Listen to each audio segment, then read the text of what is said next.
Hello dear students, myself Dr. Nirav Soni and today we will start the topic RQ. What is RQ? बच्चे लोग RQ का meaning क्या होता है? Respiratory quotient. RQ के लिए आपको एक फॉर्मूला फाइंड करना पड़ेगा। What is the formula of RQ?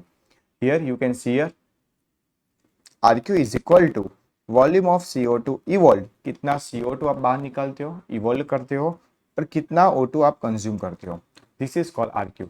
तो RQ का वॉल्यूम आपको पता होना चाहिए, कितना CO2 इवॉल्व होता है और कितना O2 कंज्यूम होता है, वो आपको याद रखना है। समझ में आ गया कि नहीं आ गया? ओके, हम बात करते हैं RQ इज इक्वल से फॉर एग्जांपल ये सब मैं आपको बताता हूँ। RQ की वैल्यू अलग अलग होती है। सब्सटेंस रेस्पिरेशन प्रोसेस के अंदर पार्टिसिपेट कर रहा है उसको बोलेंगे रेस्पिरेटरी सबस्ट्रेट। ये आपको इतना क्लियर होना चाहिए। कार्बोहाइड्रेट की वैल्यू RQ की वैल्यू 1 होती है, वो आपको याद रखना है। कार्बोहाइड्रेट ऑलवेज आपको कैसे पता चलेगा? जिसके पीछे ओज होता है। Glucose, fructose, sucrose, lactose, maltose, ये सबके पीछे ओज आता है, उसको कार्बोहाइड्रेट बोलेंगे। मोस्टली कार्बोहाइड्रेट के अंदर हाइड्रोजन एंड ऑक्सीजन का रेशियो 2:1 होता है। ये आपको इतना समझ में आना चाहिए। Clear? C for example C6H12O6, यहाँ पे आप देख सकते हो हाइड्रोजन 12 है और ऑक्सीजन 6 है, तो हाइड्रोजन और ऑक्सीजन का रेशियो 12:6, तो हाइड्रोजन और ऑक्सीजन का रेशियो कितना है? 2:1 आया। तो आप इससे फॉर्मूला से आपको पता चल जाता है कि कार्बोहाइड्रेट का दिस इज कॉल्ड कन्फॉर्मेशन आप कर सकते हो, this is called carbohydrate. Carbohydrate का RQ वैल्यू 1 होता है, उसको हम यूनिटी बोलते हैं। कोई कोई रेफरेंस बुक के अंदर 1 की वैल्यू यूनिटी लिखी होती है। Stem of wheat, leaf of barley, leaf of oat and sprouting of potato tubers, ये सब की वैल्यू RQ की वैल्यू कितनी होती है? 1 होती है। दूसरा मैं बात करूंगा लिपिड्स और फैटी एसिड। अब दुनिया के अंदर कोई भी लिपिड ले लो, कोकोनट ऑयल ले लो, ग्राउंडनट ऑयल ले लो, चीज ले लो, बटर ले लो, घी ले लो, वैक्स ले लो, क्लियर, कार्नोबा वैक्स ले लो, सबकी वैल्यू कितनी होती है? 0.7 वैल्यू, ये आपको याद रखना है। और लेस देन 1 भी बोल सकते हैं। फैटी एसिड ग्लिसरॉल ले लो, ट्राहाइड्रोक्सी प्रोपेन ले लो, सबकी वैल्यू कितनी होती है? जर्मिनेटिंग सीड, ट्राइपामिटिंग ग्राउंडनट सीड, सबकी वैल्यू कितनी होती है? 0.7। हम बात करते हैं सक्यूलेंट प्लांट के बारे में। इनकम्प्लीट ऑक्सीडेशन यानी कि सक्यूलेंट प्लांट को बोलेंगे जेरोफाइटिंग प्लांट और डेजर्ट प्लांट, उसकी वैल्यू लेस देन 1 आती है। Clear? Depend on the plant. हम बात करते हैं प्रोटीन और एमिनो एसिड की, वैल्यू 0.9 आती है। आपके एनसीईआरटी के अंदर सिर्फ 3 वैल्यू है, वो आपको याद रखनी है। कौन कौन सी वैल्यू है? कार्बोहाइड्रेट की वैल्यू 1, प्रोटीन की वैल्यू 0.9 एंड फैट की वैल्यू 0.7। हम बात करते हैं ऑर्गेनिक एसिड की। वेरी मोस्ट टाइम पे क्वेश्चन है, चुम्बेश्वरी क्वेश्चन हम उसको बोलते हैं। क्लियर? जो आपको एग्जाम के अंदर आपको समझ में आएगा कि भी चलो ऑर्गेनिक एसिड हमने सीखा था कि उसकी आर की वैल्यू कितनी होती है बच्चा? 1.33। हम बात करते हैं ऑक्सिलिक एसिड। हाँ, ऑर्गेनिक एसिड आप जितने भी साइट्रिक एसिड के अंदर, साइट्रिक एसिड साइकिल के अंदर जितने भी एसिड बोलते हो वो सब ऑर्गेनिक एसिड है ना? उसकी आर की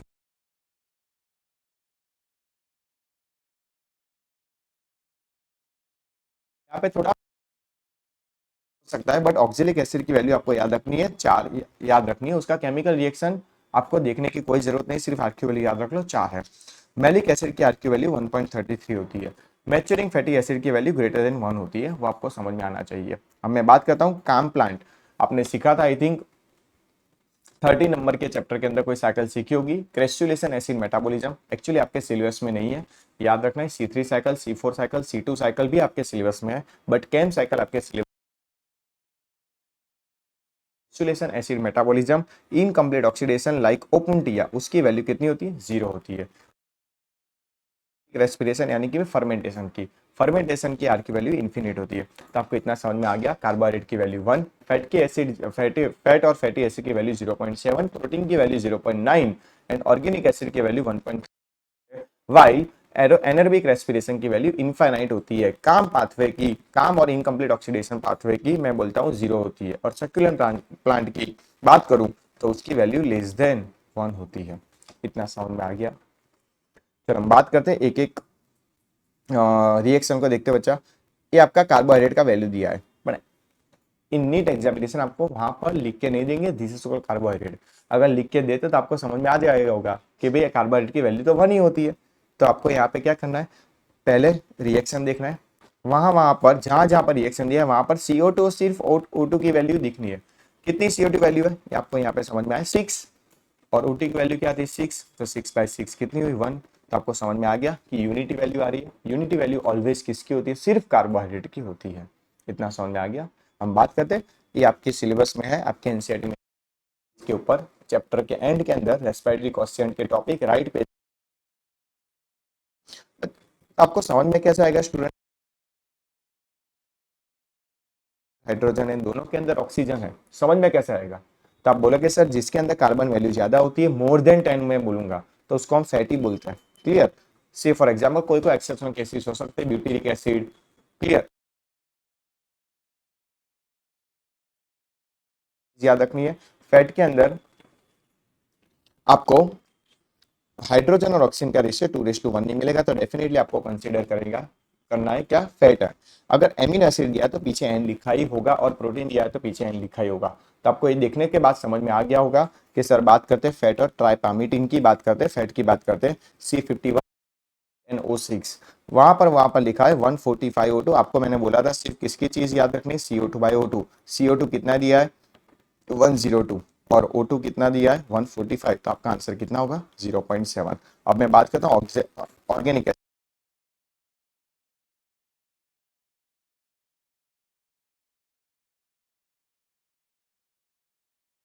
एसिड है। एनर्बिक रेस्पिरेशन, एनर्बिक रेस्पिरेशन ध्यान से देखोगे तो CO2/O2। यहाँ पे बच्चा CO2 दिया है, ऑक्सीजन दिया नहीं है। देखो यहाँ पे कोई भी जगह ऑक्सीजन नहीं दिया है रिएक्शन के अंदर, तो 2/0 जिसके नीचे इनफाइनाइट होती है।